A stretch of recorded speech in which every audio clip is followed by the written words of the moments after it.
I know you like that. How long you been back, man? I see the girls in the club, they're getting wild for me. Welcome into the Saturday Show, everybody. Hope you're doing well on this Saturday morning. My name is Jay Catch, joined as always by Michelle Bodkin. Michelle, how are you? We're doing good. That's good. Yeah. It's football season. It is football season. Week 2 of the Utah prep season is in the books. I was out at East High School last night calling Skyridge and East, and every time I go to East High School, I'm reminded they have one of the better settings in terms of just a stadium look. Obviously, you've been to Rice Eccles. Mm-hmm. It looks about over the Salt Lake Valley. Yeah. Well, if you want a high school one that has that same kind of a look, like Judge Memorial, East High, they have those same you look back across the valley. Right, yeah. Well, I mean, they're in the same general vicinity. You can throw a stone from any one of them and hit the other. Right there, they're all right there. Yeah, so it was fun to be out there last night. We got a lot of football to talk about ahead on today. Should we even have some Utah Jazz news? The schedule is out. What? Yeah, we know when the Jazz are going to be playing this season. So if you are one of those people who's trying to figure out if you're going to buy an antenna or you're going to go with the streaming service that they've announced, well, now you know when the games are going to happen. So we'll talk a little bit about that. Scott Gerard is going to join us from Utah State Scrimmage up in Logan. They're up at Maverick Stadium today. So he's going to join us approximately 11 o'clock to talk about the Aggies, get his insight on that, because very interesting year ahead for Utah State. Mm-hmm. It feels like almost like a prove-it year in a way for Blake Anderson. Just so much turnover. I don't know if you saw this, Michelle. I think it was 10 of their 11 defensive starters either graduated or transferred after last season. Wow. So they've had... I know there's been some issues and some rumblings and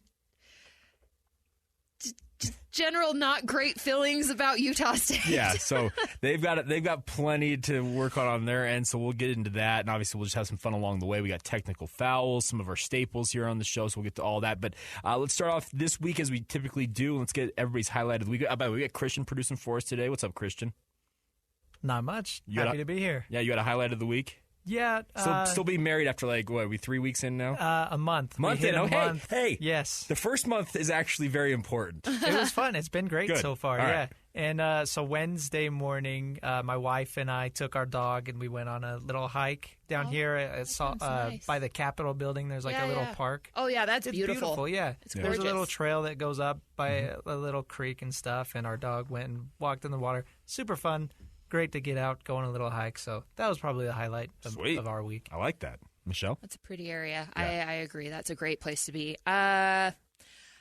Nothing too terribly interesting happened, but it wasn't. It was a good week, I would say. Well, most of my highlights come through my kids, as you guys have realized on the show.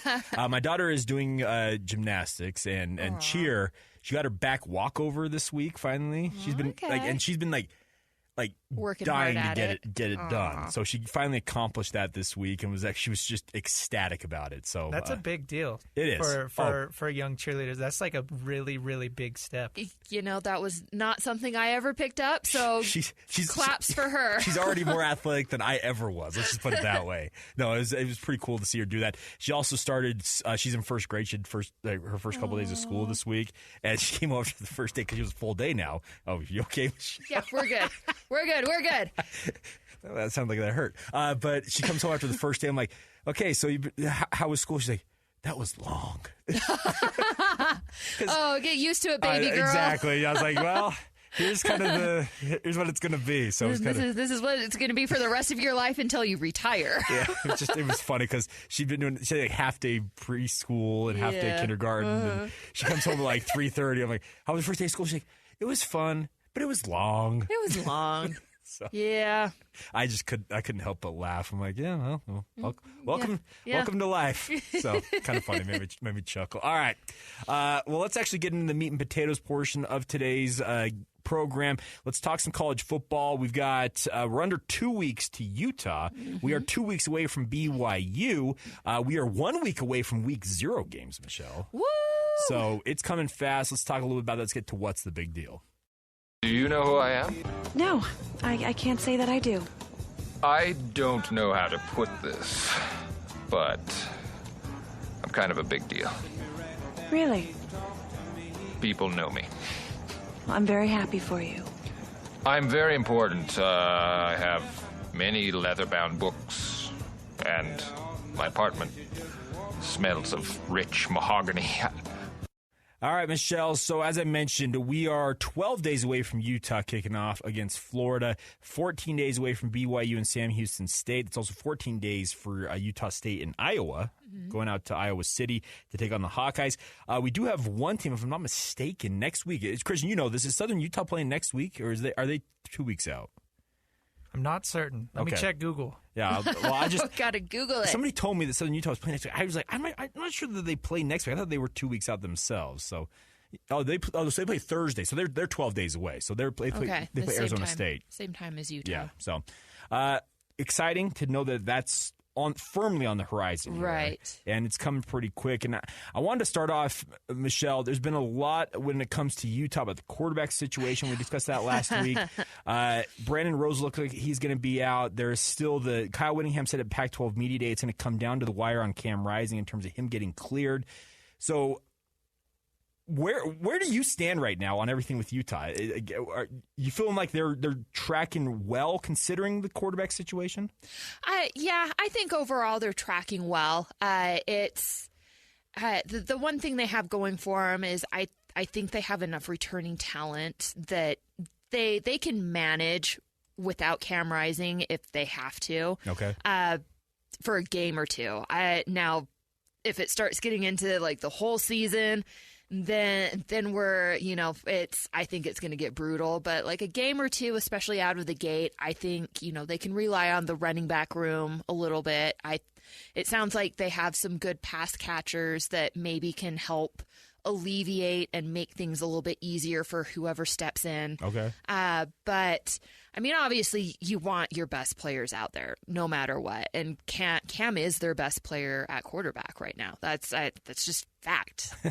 Yeah, you'd be hard pressed to argue against that. Let's just put it that way. Right. So that's the nice part about it is that I'm with you. I think that they've got the talent to hold up against. And I got nothing against Florida, but they just look like they're very much a team that is not. They're a team in flux. Sure, that's a good way to say it. They're a team in flux. I think they certainly have the talent if it comes together.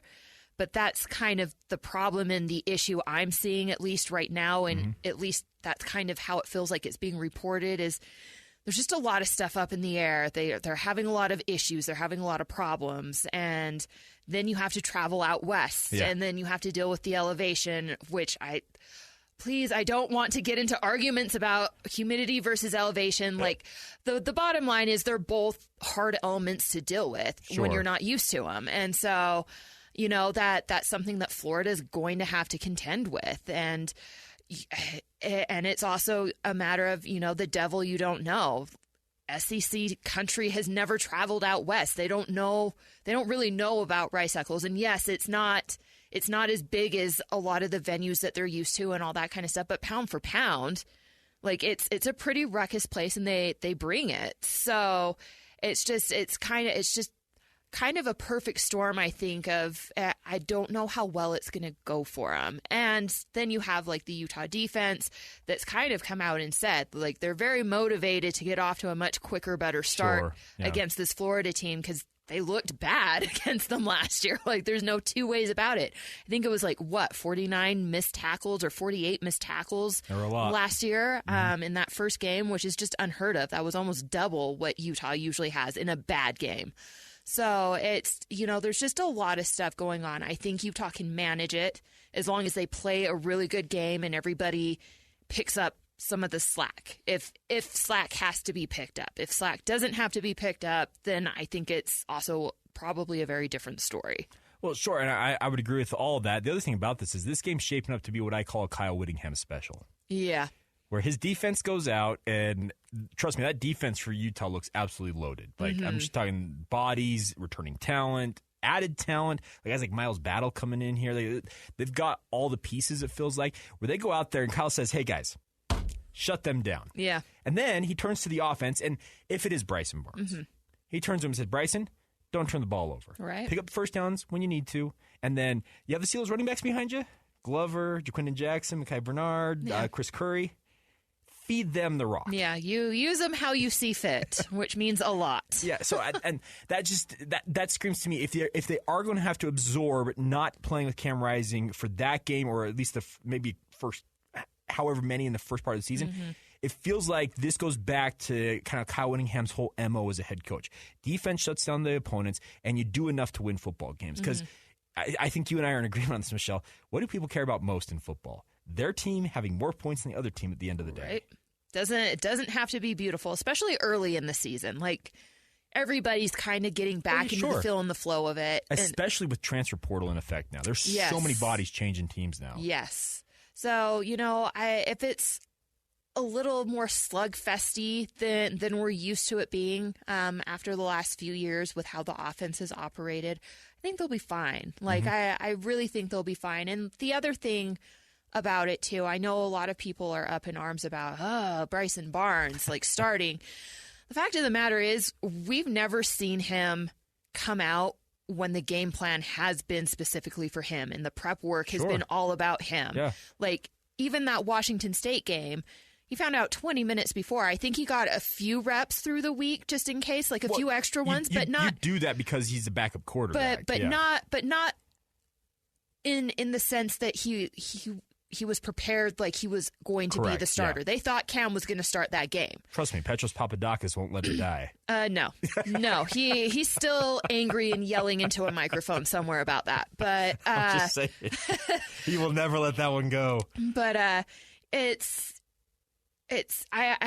curious to see. And look, here's the thing: Bryson is not going to look like Cam Rising. He's not. No, he's not the same player. He's not the same player. He doesn't have the same skill set. But I think the fact that Utah trusts him, there has to be a reason why they trust him. And I don't get to see, what goes on in practice. Sure as shoot, most of those fans don't get to see what's going on in practice. So there's a reason why there's confidence in him. Do I think some of the guys behind him have a higher ceiling? Yeah. But if they're not ready yet, if they're not in a place where they can be trusted, or physically be ready to play in the case of Brandon Rose. Exactly. Then, why roll the dice on something that you're not sure is going to work? Go with the sure thing. And I think Bryson is the sure thing. And that right there, I think, is kind of the point to be made, is that you trust what you know. Mm-hmm. Because the thing with Cam is he's an electric football player. Bryson has come in, as you mentioned, in multiple spots. That Rose Bowl, the game against Washington State. When he's been forced into action, he's responded well. Mm-hmm. And I also really like your point. I hadn't even really considered what you just said, is that this is going to be the first time, if it comes to this, like there is still a chance Cam could get cleared. Trust me, that could still happen. But it could come to it where Andy Ludwig says, okay, Bryson, you're the guy. We're formulating a game plan around you. What will that do for that young man? It could really unlock something for him. I think it would help him out a little bit because he's been put into some really, really bad situations. And for the most part has handled it well. That last Rose Bowl maybe was not the best, but like at some point it's going to catch up with you, right? Sure. Like, you can't walk into every single game and go and throw a touchdown pass. Was it the first play he threw?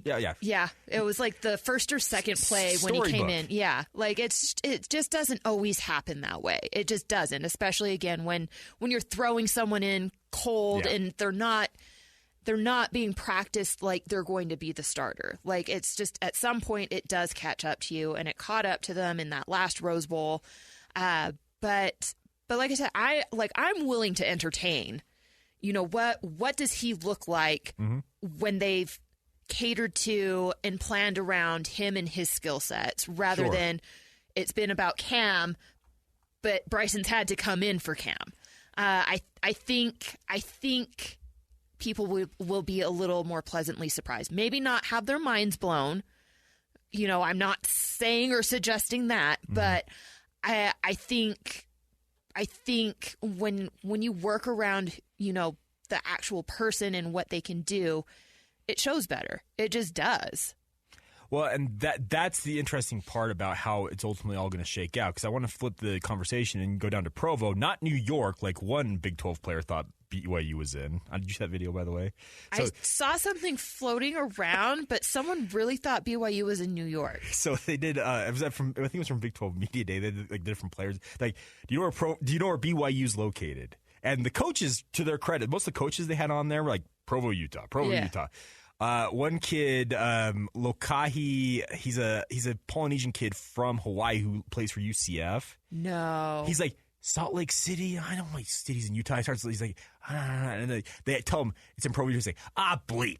I should have known that. But there was one dude. I don't remember which team it was. He's like, where's BYU? Is it New York?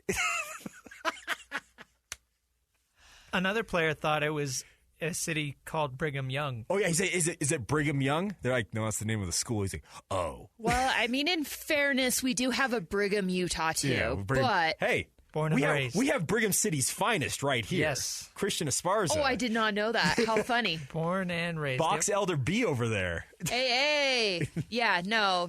In fairness, we do have a Brigham City. Yeah. But wrong. Yeah, it made me chuckle that video because it was most of them got it Provo, Utah. One kid was like, I don't know. It was really funny video to watch it in the break or something. That makes me so sad. So, but that brings me kind of the conversation now we're having. But it flips over to the defense for BYU. Mm-hmm. Obviously, the defense for BYU was not very good a year ago. You look at the metrics; they were second to last in team sacks. The only team worse than them in sacks last year was the Colorado Buffaloes. Yeah, that's not a company you want to keep. You're 100. You were 130th out of 131 teams in team sacks a year ago. Your pass efficiency rate, like everything, was 90th or worse in all the defensive metrics last year for BYU. It just fell off a cliff. Yeah, it did. It did. It necessitated a change, obviously. Jay Hill comes in, and I've got to say, what I've seen from Jay Hill so far is very encouraging, but a big playmaker for BYU's defense went down due to injury this week. Micah Harper tore his ACL. And that's the reporting out there, and unfortunate for him because it's the second time he's torn his ACL in his career. He did that at the tail end of the 2020 season, the pandemic-stricken year, and then that cost him all of 2021. Yeah. He came back to play last year and really became a nice playmaker for this BYU defense. But it's kind of going back to the point where it's on defense for BYU where they need to respond and they need to have some playmakers. Losing a guy of this caliber is absolutely going to put a damper on that. They're going to have to find a way to go around that. And I'm curious, some of what we were talking about with Utah, is how is Jay Hill going to adapt with this? Because he's been building this, and it's been their safety tandem. We've been out there, I think, as a media group. I think it's about 6 times we've been able to see about 20 to 25 minutes worth of practice. So we've seen some of it. But when we've seen the number one safeties, it was Micah Harper and Malik Moore. Like, they have never not, like... been number one. Yeah. So losing a guy like this, especially on a defense that it's going to rely, as you know, the Utah defense, it's a single high safety look. It's just kind of what Kyle Whittingham's hallmark is.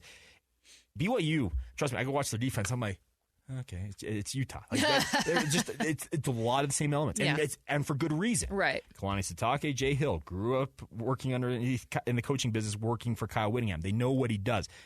This is going to affect BYU because I'm not sure they have a like-for-like replacement on the roster right now for Micah Harper. Because he was a guy that, in that Utah defense, guys like Cole Bishop, they're a safety, but they walk up into that box often to help with run support. Micah Harper's not as big as a Cole Bishop, but he was that guy. He would kind of walk up into the box, and he is a fearless tackler. Okay. He puts his head in there, and he gets after it. Goes for it. Yeah. That's the issue now that I'm wondering how BYU now adjusts for that. They have 2 weeks, obviously, to get ready for this. Right. This injury actually happened last Saturday during their scrimmage. So they'll have 3 weeks, in theory, to get ready for it. But it kind of goes back to the point we were just talking about. You need to make adjustments, and how will you adjust to this? Well, and we've talked about this before, too. The one thing that BYU cannot have happen is injuries to key players, and just had one happen. Yeah, and that's the one. It's the only one so far. So relatively clean. So far, yes, but I'm sure.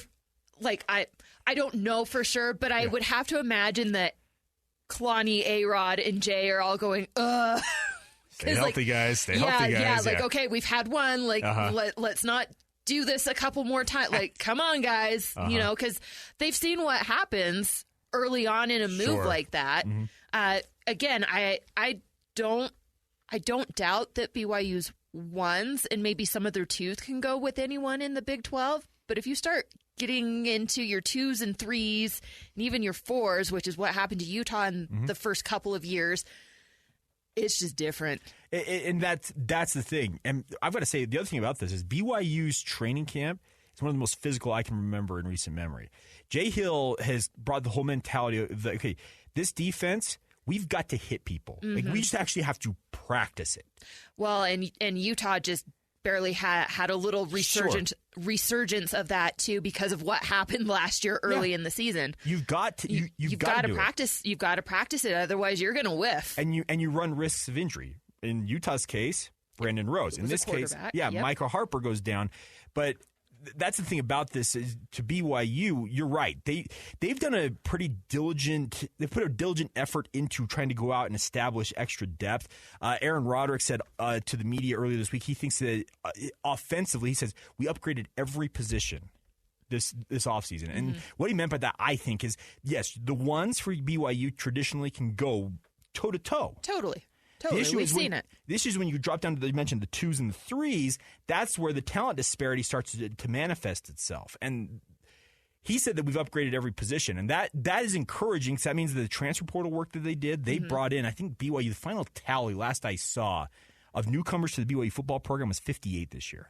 Right. On a 123-man roster. Like almost half the roster was turned over. But they expect that talent to step up.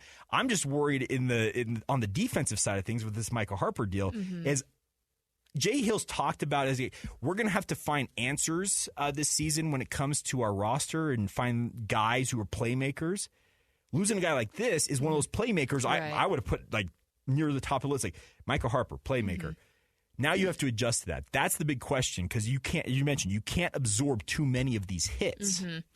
And to your point, I think, BYU's offense really has not been the issue. No. So, yeah, it is more about they probably did focus their attention on who can we bring in that's going to be a better 2 for us? Who can we bring in that's going to be a better 3 for us?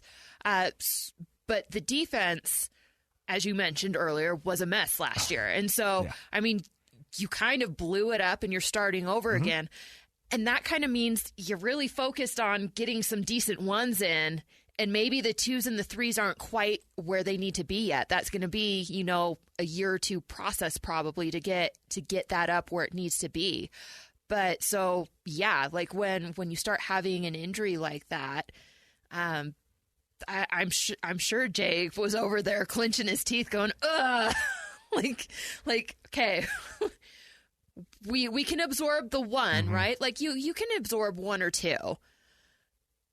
You start having injuries across the board at key places or entire position groups wiped out. Correct. Yikes. And that's the interesting thing about this because both these programs, as you mentioned, they want to avoid the slow starts when it comes to missed tackles and that type of stuff by getting in and tackling. And trust me, what I've seen with my own eyes at BYU is there is a lot more hitting going on just in general. And it may not be full-on tackling to the ground, but we're talking like thud practices, just getting physical.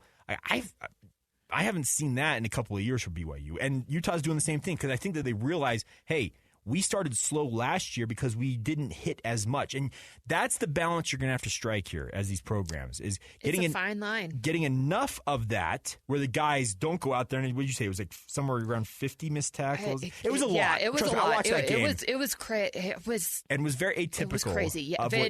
Yeah, like I don't think that's ever happened before. Correct. And so that's going to be the part about this is, okay, where does the line kind of sit with regards to how you balance that? And I don't think there's a perfect answer for it. You're always going to run the risk of injury. That's it's a violent game. Guys are hitting each other with armor on. Injuries happen. Yeah.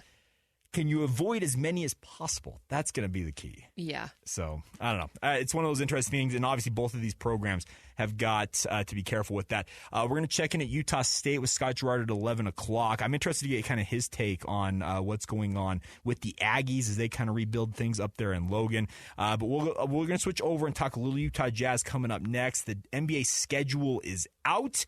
If you want to know where the Jazz are playing, you can find out, and we'll talk about some of the highlights of that coming up next right here on The Saturday Show.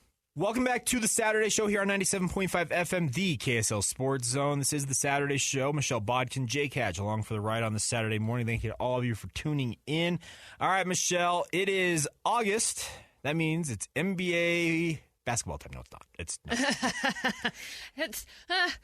It's a little early, it feels like. It is, but it's coming fast. They want, speaking of the NBA, so badly to be like the NFL, where literally it dominates headlines year-round. Yeah. Doesn't matter what month, what day, there's NFL headlines out there. And the NBA has endeavored to do that. And the NBA has become that. Trust me, they stay relevant all year long. the 1 month it feels like that they do kind of fall off the radar is August. So what did they do? They adjusted and announced the NBA schedule in August. Yay! It's kind of funny how everything shakes out. But biggest things from the Jazz schedule announcement, I'm just pulling this up. I got Ben Anderson, who obviously is our Jazz insider, does a great job with this, and he had a great breakdown of it. Biggest note about the Jazz, I don't know if you saw this, Michelle, Sunday home games for the Jazz in the regular season for the first time since 2001. Wow, really? It's been that long.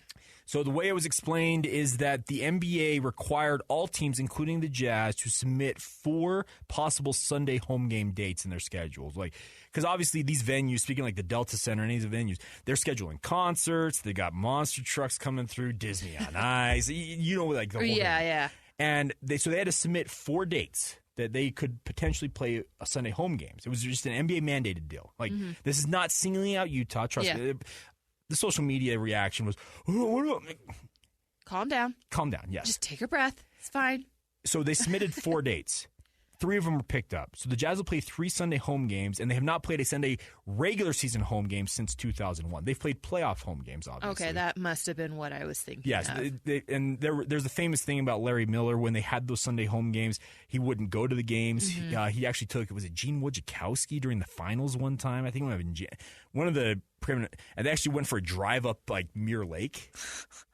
So kind of funny how that shakes out. But that's kind of the big thing, is that there's going to be a little different. I'm actually okay with it if it can help balance the schedule, meaning that you don't have as many back-to-backs. Mm-hmm.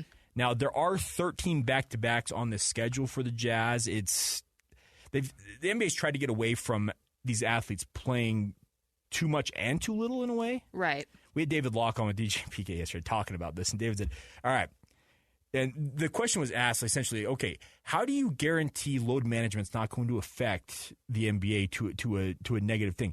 David said this. He's like, okay, let's look in the case of Zion Williamson, for example. Oft injured. When he's on the court, phenomenal basketball player. Right. But the problem is he plays every other game. So Dave's like, if you're a fan, he said, he used this as an example. If you want to see Zion Williamson play in person, and the New Orleans Pelicans, not Hornets, are coming to Salt Lake City, he said, make sure you check that schedule and look and see if the Pelicans are playing the day before, maybe even the day before that.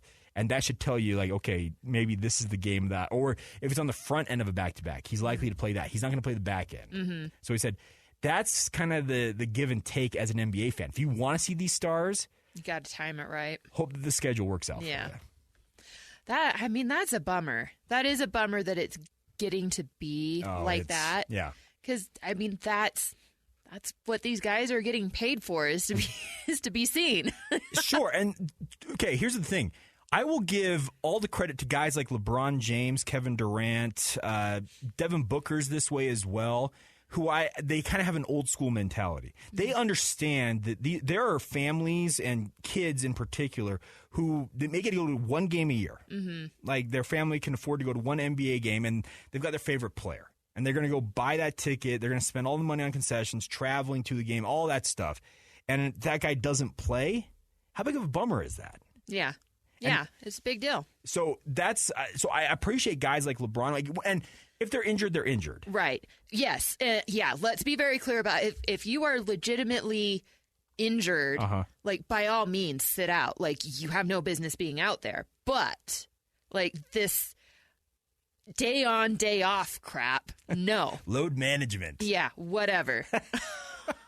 So that's going to be the interesting part about how this season shakes out for the NBA, because I do think the NBA, this is just my personal suspicion, is that Adam Silver and the NBA main office there in New York, they'd love nothing more than for their stars to play every single night, because it brings the attention to the league that they so much desire. Mm-hmm. College football games of just random teams routinely, in terms of TV numbers, outdo high-level NBA games. That obviously the NBA, they're looking at new media rights still coming up. And, yeah. Oh boy, more media rights. Oh yeah, it's great. Let me tell you. Hey, is this one going to be as scrutinized as the Pac-12 one? Highly doubt it, but that's okay. But the thing is you want your stars playing games. The nice part is the Jazz schedule, just bringing it closer to home, feels like it's got some decent opportunities to see those stars playing against the Jazz. The other thing is that new in-season tournament is also taking place. Trust me, I am genuinely curious about how that's going to be received by NBA fans. Yeah. I mean, they need to do something because, I think I've said it before. I think the NBA is very soft. And it's when I look and watch clips of 80s and 90s basketball versus what I watch on TV now, no, it's not a good product. Yeah. It's not. So they gotta do something to, fix that and get that on the right track while being conscious and, making sure that guys aren't getting hurt and some of that kind of stuff. You have to be as careful as you possibly can, especially with how much you're paying them. Sure. You don't want guys hurt all the time, but at the same time, they need to be playing and the product needs to be good. And it's not good when you have stars sitting out or missing some of these big events that you set up. Nobody wants to watch a big event and not see LeBron James playing, And that's the thing about this. I wonder how stars, LeBron James, of that ilk, we're talking the top level guys, because what it is this in-season tournament. It features 4. They calling them. What are they doing? They're just there's sort of group play type of a World Cup type format, and then there are going to be 8 teams out of that. They're going to make a single elimination tournament with the final down in Las Vegas. There is money attached to this because it's really the only way you're going to incentivize guys to play this. Right. $500,000 for each member of the team that wins it. Sign me up. For some guys like LeBron, who's making right, he doesn't care about But $50,000 or I don't necessarily $500,000. If LeBron's able to go, he'll go. He loves playing hoop. That's why that's the thing about this. But for other guys, end of the bench guys, $500,000 added onto their salary is a pretty nice addition because some of these guys are making 1.5 veteran minimum type deals. You can add $500,000 to your thing. You're going to be okay with that. I'm just interested to see how it's received, both by the players and then how fans look at it. Are they going to be like, all right, this is cute and what not? Or are they going to actually be like, oh, okay, this is actually kind of a fun diversion because this is happening early in the season. I think the Jazz, let's see. Tournament play, they play the Grizzlies on November 10th in Memphis. Then they play Portland November 14th. Suns at home November 17th. And then the Lakers on November 21st. Those are their 4 group play games. After that, then the tournament kicks off down in Las Vegas. The final 4 teams, will play a tournament in the neutral site in Vegas beginning December 7th. And the winning team wins $500,000. I'm just interested how this is going to, if it's going to increase the attention on the NBA, in terms of drawing eyeballs to it, because that's right in the height of the college and NFL seasons. And the NBA's fighting for any and all eyeballs they can get at that point. I'm just interested to see, okay, are the players going to buy into this? If they buy into it, it'll change how it's perceived by the fans. Totally. Yeah, I think that's the big thing. I think if there's no player buy-in, if guys don't care to play, guys that matter don't care to play, then I don't think fans are going to care. I know I certainly won't watch it. Or even, obviously I'll pay attention to it and know some things because it's my job. But am I going to sit and watch that on top of the college football and even the college basketball that's starting that I need to be paying attention to? No. And that's the tough part about this. The Jazz did pick up, let's see, they got 1, 2, 3, 4, 5, 6. So they got 8 national TV games, including NBA TV. So you have 1 ESPN game, 1 TNT that are scheduled right now. Those are a home game on Friday, November 17th against Phoenix. That's part of that play-in tournament. And then the Lakers game, the final group play game, is going to be on TNT. So you're going to be on a national stage, and the hope is that the Jazz are playing well. With the Phoenix Suns, you got Bradley Beal, KD, and Devin Booker. Hopefully, they're all rolling. The Lakers have Anthony Davis, who they just signed to a contract extension, Michelle, that's going to average $62.5 million annually. Just crazy numbers. Hopefully, he's going. Hopefully, LeBron's going. Hopefully, you have these stars playing because that's what you need to build this into something. If it's not, if the Greg Popoviches of the world are throwing out, hey, we got anybody in the G League that wants to come up and play in this? If that's the mentality they take, it's going to flounder. Oh, yeah. No, it's not. It's not going to do well. people aren't going to be interested. It'll get minimal coverage. Yes. Because there's other more important things going on where the actual stars are playing. Yeah, so the Jazz season is going to start officially Wednesday, October 25th against the Sacramento Kings. They will stay at home for the second game with the Clippers coming into town. By the way, another shift, one other thing I should mention here with the Jazz schedule. Friday and Saturday games with some exceptions, though, home games in particular, 7:30 starts, not 7 o'clock starts. Just a little bit of an adjustment on the schedule that way as well. So some changes coming. Well, we'll see if they work out. Sure, and... Here's the thing about the NBA season. 82 games is a lot of games. Oh my gosh, it's so many games. And I've been a proponent of cutting down the regular season. Okay, and here's the reason I say that is if you're going to have the Kawhi Leonards, the Paul Georges, I don't know, go down the list of those guys who routinely sit out for load management cases. They're not going to play 82 games. Heck, if they're not even going to play 60 games, cut the regular season down. Now, that's never going to happen. I wholeheartedly acknowledge that because, trust me, NBA owners are in the business of making money. Yeah. And losing 10 home games from 80 to 60, no. Yeah, that's a big chunk of change. That ain't going to fly. You're going to have to make up the shortfall somewhere if that's going to happen. I'm just hopeful. And the other thing is the NBA did implement this year that you have to play, what was it? Christian, you may know the answer to this. They have to play 60 games to be considered for postseason awards? I think it was 65. 65, okay. So that's the other thing about this. If you want to be, because trust me, a lot of you guys are about legacy, and Kawhi Leonard wants to be considered one of the all-time, like all these guys want to be they want to go to the Hall of Fame. Yeah. Well, the way you do that is get the individual awards.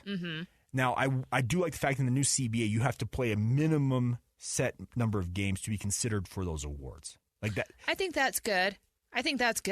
Like, 'cause, yeah, if you're sitting on the bench every other game, like, no. You play 41 of the 82. Yeah. Right, yeah. No, you don't get to pad yourself and then still get a no. The only thing that worries me is if we're going to see instances of like players starting and they'll play like 15 seconds, then check out of the game. And that could be a thing. When they announced this, that was part of the new CBAs. This is written into the new collective bargaining agreement between the NBA Players Association and the NBA itself. And there were people that are saying, okay, what's going to stop Kawhi Leonard, as you mentioned, from checking into game, tip off, and Ty Lue goes, timeout. All right. Yeah, there might need to be another clause written in there that you have to play X amount of minutes as well. And that was actually the counterpoint some people made.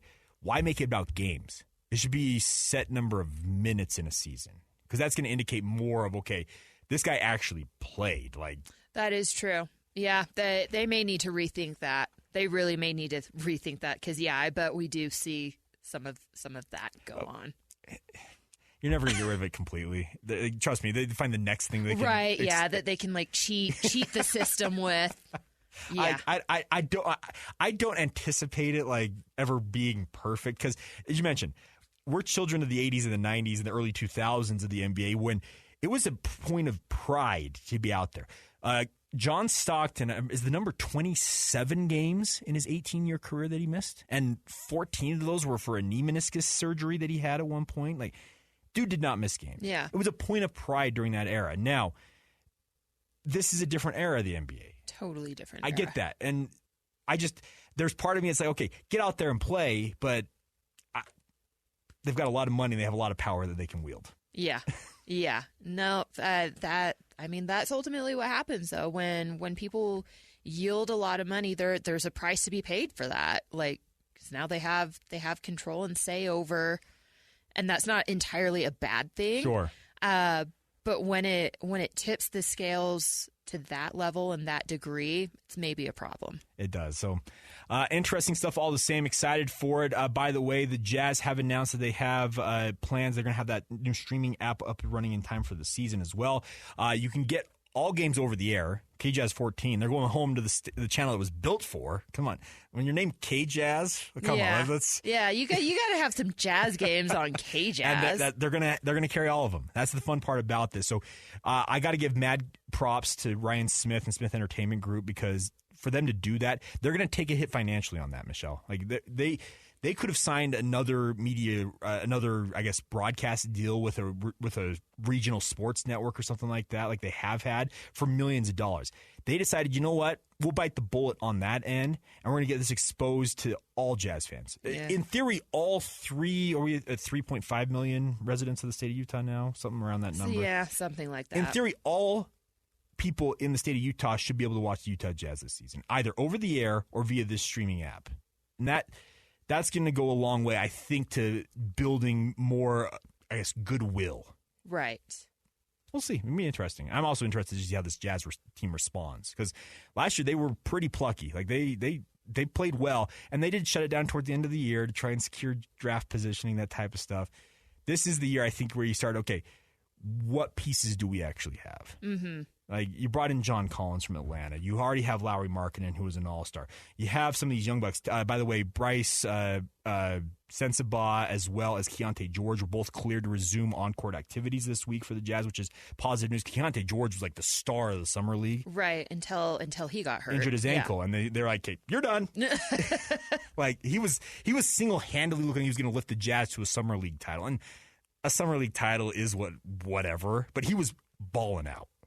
Well, that's what you want to see, right? That's why you draft these young guys. Yeah. And so to see him producing so early and so dominantly, like, you have to feel good about that if you're in the Jazz front office and you made that choice. Yeah, well, yeah. Every draft pick is obviously it's a high stakes wager, because you're betting on a potential of a guy. And Keontae George very much looked the part. The nice part is it looks like there will be no restrictions on him in particular going into training camp, and he in theory should be able to kind of go out there and do his thing. And this is a season to see, okay, where do all these pieces fit, and where are you still deficient? And it's a roster building process the Jazz are going through, but it feels like this season could go a long way towards fast tracking it, or really exposing, okay, maybe we thought we were better than we were. Right. So interesting times, but looking forward to it. 82 games to come, and 50th year of the Utah Jazz as a franchise. Wow. If you have not been listening to Jake and Ben, by the way, they've been doing this. They're doing the top 50 Jazz players in history. They've done the first three, and the first three were, let's see, number 50 was Rodney Hood. Number 49 was Ricky Rubio, and then number 48 number 48 was Bobby Hansen. And they got number 47 yesterday. Nice connection to the state of Utah. Nate Williams. Obviously, Natalie Williams played high school basketball here, went on to do incredible things in her own career, but Nate Williams is a member of the Jazz. So some fun names. Blast from the past. Let's just put it that way. Definitely. So, all right, good time. So make sure you tune in to that. It's 11:30 every single day on Jake and Ben when they announce a new member of the Jazz 50. So top 50 players. All right. We will take a timeout. We'll come back on the other side. We'll get to technical fouls coming up at 11 o'clock. Scott Gerard is going to join us from Utah State and their scrimmage up there. More to come. This is the Saturday Show right here on 97.5 FM, the KSL Sports Zone. Welcome back to the Saturday Show. As you heard, it is time now for technical fouls. All right. I'm going to have Christian start off because this one's like the most timely of the bunch. So, Christian, go ahead and fire away. We're going to go with Jimmy Graham today. Mm-hmm. He was arrested last night, I believe, in Los Angeles. Correct. Because they're getting ready to play the Chargers for a preseason game. He's with the New Orleans Saints now. Yes, Jimmy Graham is back with the Saints. At one point, looked like he could be one of the greatest tight ends of all time. Considerably slowed down the last couple of seasons. He was actually out of football for a whole year, I think. Anyways, now he's back with the Saints. Second stint. Looked like he was going to revitalize his career. But he was arrested for, I think, wandering in the streets, and they assumed he was under some sort of substance. And then he resisted arrest as well. So, and this just came out literally just seconds ago from Adam Schefter from ESPN saying, this comes from the New Orleans Saints. New Orleans Saints tight end Jimmy Graham experienced a medical episode last evening, which resulted in him becoming disoriented. He was taken into custody by local authorities and transported to a local hospital for evaluation by what Dr. John Amos believes to be a likely seizure. Wow. I don't proclaim to be a medical expert, but seizures don't have you wandering aimlessly around the streets and then resisting arrest from officers as they're trying to take you into custody. But, okay. Not that I'm aware. So, yeah, interesting, but we'll see.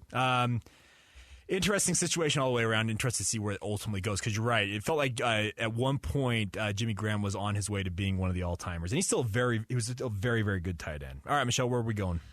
Okay, so I was going to do something else, but I just found this, and you know what? Why not? Like, let's jump onto making fun of Colorado. Well, I was going to say this is one I was going to bring up if you didn't. Oh, okay. Go ahead. Yeah, so Coach Deion Sanders was apparently very upset about a fight that took place in camp, but it wasn't because the players fought. It's because they didn't fight.